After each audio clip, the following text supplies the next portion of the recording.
Welcome guys to another tutoring session, and today we are going to be looking at probabilities using a tree diagram. So we have an example here.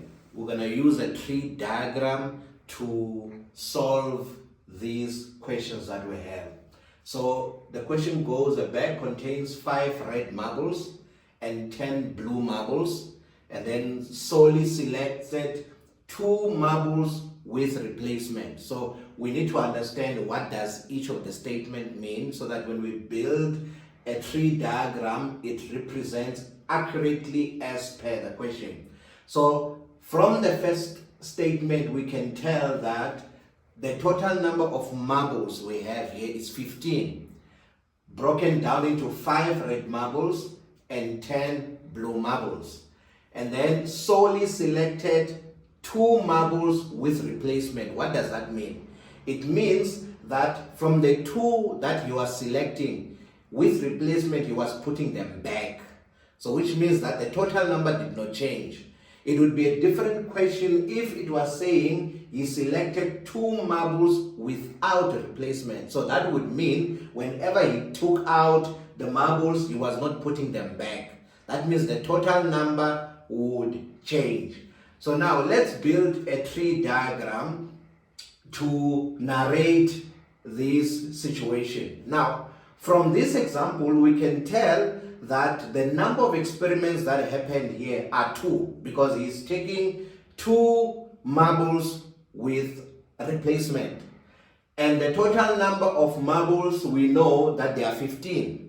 Now, one key aspect for us to note of as we build our diagram, we need to know, in as much as we have 15 marbles, what is the distinction between these marbles? So we know that between these marbles, we only have 2 types of marbles, either red, and I'm going to denote it as R, or a blue, which is the type of marble. So there is either a red marble or a blue marble.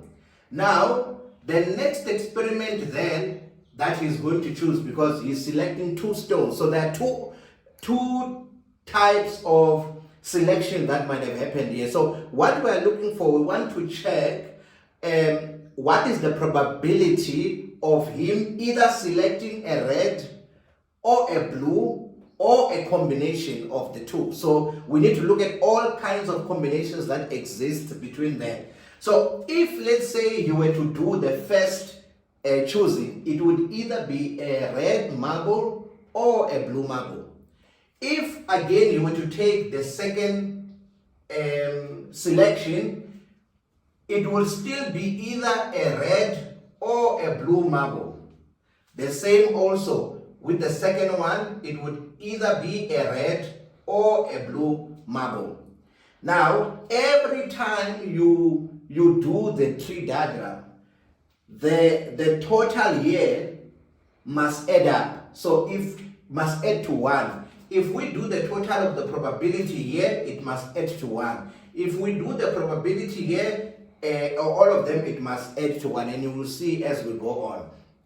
Now, let's do now the combination. So if you were to notice the combinations that would exist here, it's either this combination, which would denote it as RR, which means because he's selecting 2 marbles, there is a possibility that he could select 2 red marbles, or it could be this combination where he could be selecting a red marble and a blue marble together, or it could be this combination where he could either be selecting a blue marble and a red marble, and lastly, it could either be both blue marbles.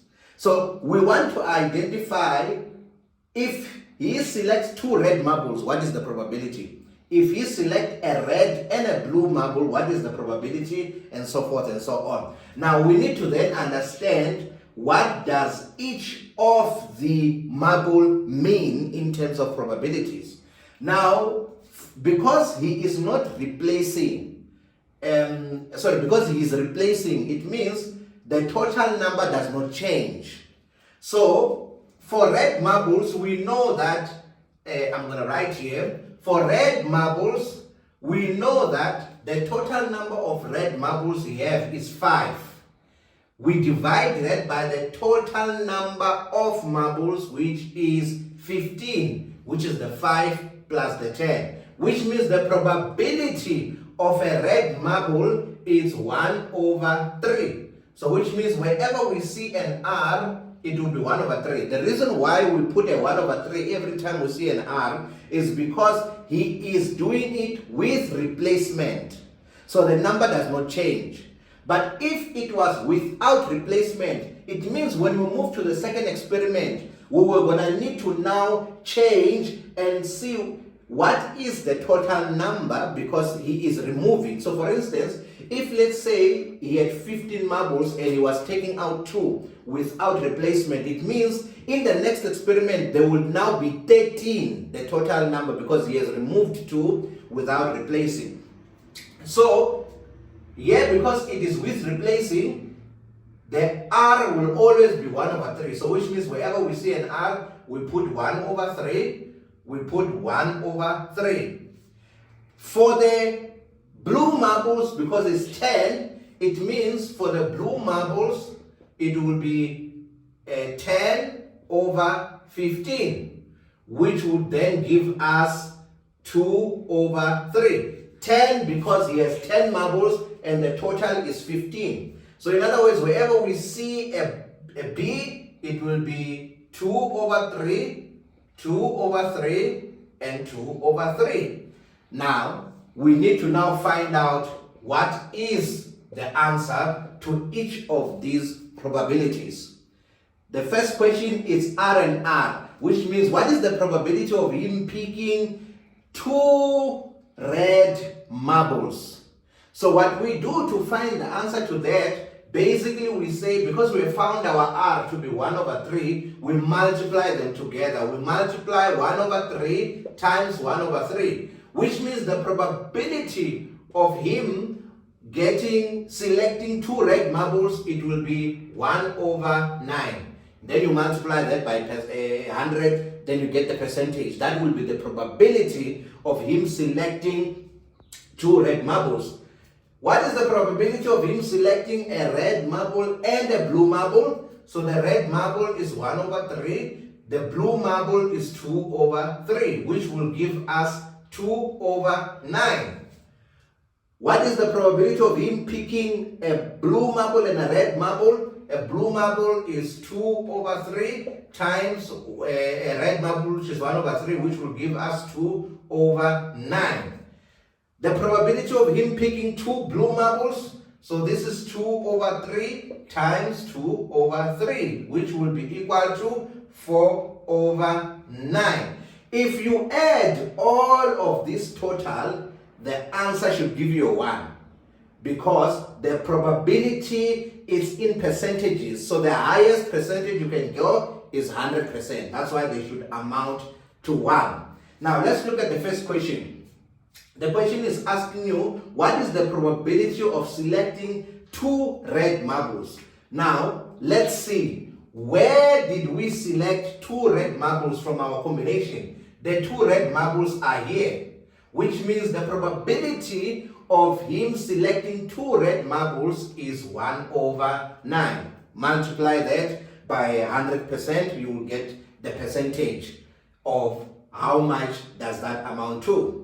Okay, the next question.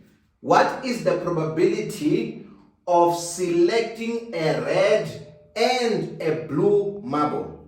Now, from our probabilities, which one of them are selecting a red and a blue marble?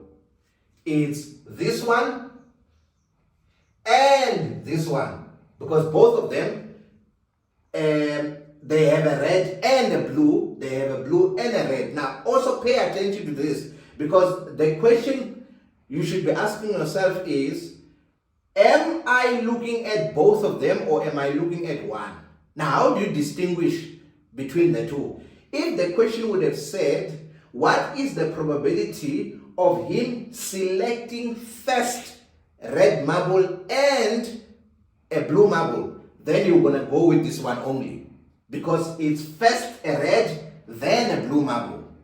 But when it says the probability of him selecting a red and a blue marble, so it does not matter the order. It's not telling you the order. So it means either this one or that one, because both of them he's selecting a red and a blue marble. So what is then the probability of the two? So because it's two of them, you add them.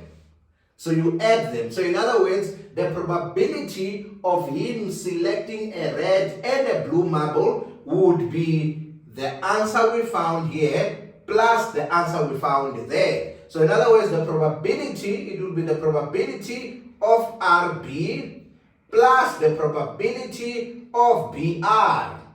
So which will be 2 over 9 plus 2 over 9, which will be equal to 4 over 9.